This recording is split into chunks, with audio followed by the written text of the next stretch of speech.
Hello everyone, welcome back. Today I am going to talk about my favorites of the entire year, which is probably like the most important video of the whole year because you get really a great summary of my favorites. So yeah, we're gonna go through movies, books, and also I'll have some audiobooks that I loved as well. So yeah, let's start off with movies. So for movies this year, I watched a lot of bizarre horror movies, and I feel like a lot of them sat around a 3 or a 4 stars. I think that generally they were quite good and I enjoyed them, but they weren't just like a 5-star movie for me. But one of my favorite movies this year was actually The Ugly Stepsister, and this movie was just amazing. It's a retelling of Cinderella, but it's horror, and it really kind of has those themes of, you know, changing yourself to be beautiful and the pressures of society, pressures of family, parents, etc. So I really love this. It has a lot of body horror, which I personally enjoy, and I just thought it was fantastic. I want to rewatch it again, even though I watched it like 2 months ago, but I really loved it. So if you haven't seen it and you love body horror and you love those themes, I think it's definitely something you should check out. Next, I actually watched Misery for like the 10th time, but I gave it a 5 stars. It's just a classic that you kind of watch when it's like wintry and snowy outside. So yeah, it's obviously a great film. I watched, you know, like I think it was 1990s that this came out, so it's quite old, but always enjoyable.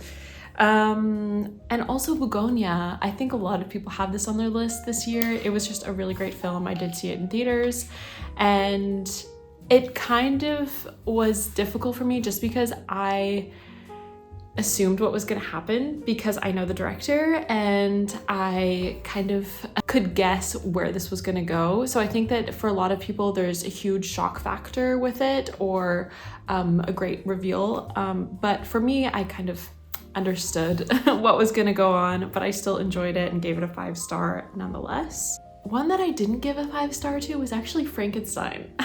I'll just like quickly mention it because I think it's on a lot of people's favorite lists, but for me it just didn't hit. I understand that it was beautiful, and I liked a lot of it, but I just felt like it kind of got pretty slow, and I don't know, it just, the follow through wasn't great for me. And then Casino, my boyfriend and I watched together, which I had a great time with. I think this is actually like one of my favorite films now that I actually for some reason had never watched. So Casino, really great, and again, that's an old movie, 1995. And that's basically it for my 5 stars. I do have a lot of 4 stars, like I mentioned, and 3 stars. So there's like Grafted, Infested, So Torn, which was also an interesting horror film, The Coffee Table, and then one that I would say is like an honorable mention is The Wolf of Snow Hollow. I absolutely loved this, and I'm considering upping my score to a 5 stars.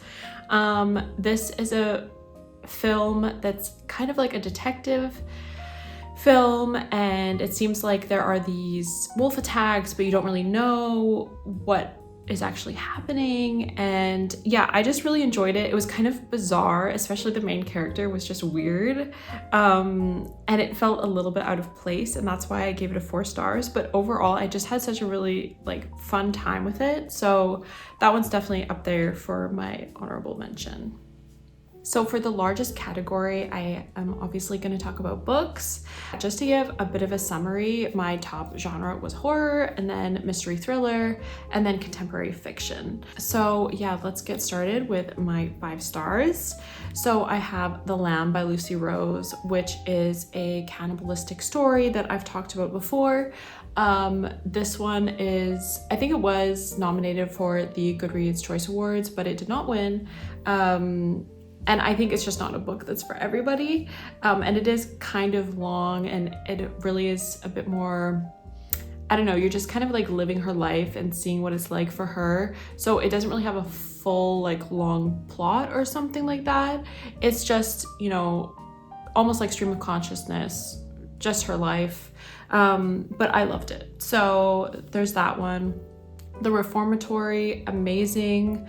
large book. I read it a long time ago now. I think I read it in like the first months of the year, but it's really great. It's when this boy gets sent to a reformatory, and there's a lot of kind of like Southern culture, Black culture, talked about in this book. Next we have Chuck Tingle's Lucky Day, and in this book there is a low probability event that happens where things happen that are really not probable, and it kind of messes with this girl's life. She's depressed about it, and then she is taken on to kind of help figure out what happened. It's really cool. It's like a horror sci-fi kind of mix.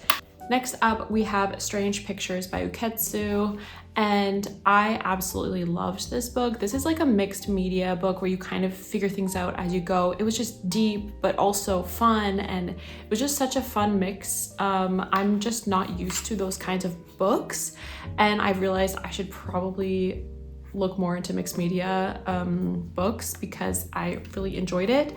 The thing is with these books is that you need to get the physical copy, and I usually do ebooks. So I definitely am gonna get the second one, which I believe is Strange Houses, I think, which I don't know if it's gonna be as good, but still, I just blew through this book and I loved it so much. So I will definitely be getting the second one. Then we have The Will of the Many, which is actually a fantasy book about this guy that is was an orphan, and then he's taken to do kind of greater things, and everything just kind of goes really smoothly for him, which is great. It's just what was super enjoyable. For someone that doesn't really read fantasy, this was a really good book, and I would recommend it to people that don't read fantasy because it was super easy to understand. The world building was really clear and easy, so I really enjoyed it. Then we have a novella, which is Walking Practice by Dolki Min, and this one is really a bizarre novella. There's basically this alien, and as the title suggests, he is trying to figure out how to walk like a human and be like a human and fit into society. So I loved that one. Next we have We Used to Live Here by Marcus Klewer, and I really enjoyed this book. It's a kind of haunted house style book, and I really loved reading it, but I don't really think about it that much anymore, and I don't really remember exactly what happened, even though I read it like not that long ago. So I'm thinking maybe it's actually more of a 4.5 for me. But anyways, it was a great read and I had a lot of fun with it. So yeah, it was still good. Then we have Earthlings by Sayaka Murata, and this one's like a classic, I would say, at this point. A lot of people have read it. Also, they wrote Convenience Store Woman, and so this one was like devastating. It's this girl that basically wants to kind of get away from the world, and it's just really upsetting and sad, and it was just like a really great read, but it's very depressing. So yeah, anyways, but it was really great. And then lastly, which is one of the first books that I read of the year, this is maybe an odd one. This is American Psycho. So I don't know what made me want to pick up American Psycho, but I was like, oh yeah, I think it would be entertaining to read because I had seen the movie a long time ago, but then I kind of forgot about it, and I just thought, I don't know, maybe I'll just try it. And oh my god, I think this is like my favorite book of the entire year. It was so great. If you like the movie, you'll obviously love the book. It was just so disturbing the entire time, which I really enjoyed, but not in like a try hard kind of way. It was a genuinely disturbing way that this character thinks. Again, it's very similar to the movie, but I loved it so much. Like, oh, it was amazing. And then I did read The Shards by Bret Easton Ellis, and I just didn't vibe with it. It felt very try hard, and I don't know, it was not for me. So I don't know, this is maybe just like a one-hit wonder for me, at least, because his other book was not that great. But yeah, I think that that's like one of my tops of the entire year. that's it for my 5-star reads. I think that I've read about 45 books, but I'm probably gonna finish a couple more within the next day, or a couple more, maybe one more. So that's my kind of wrap up for my books that I read. So now let's talk about audiobooks.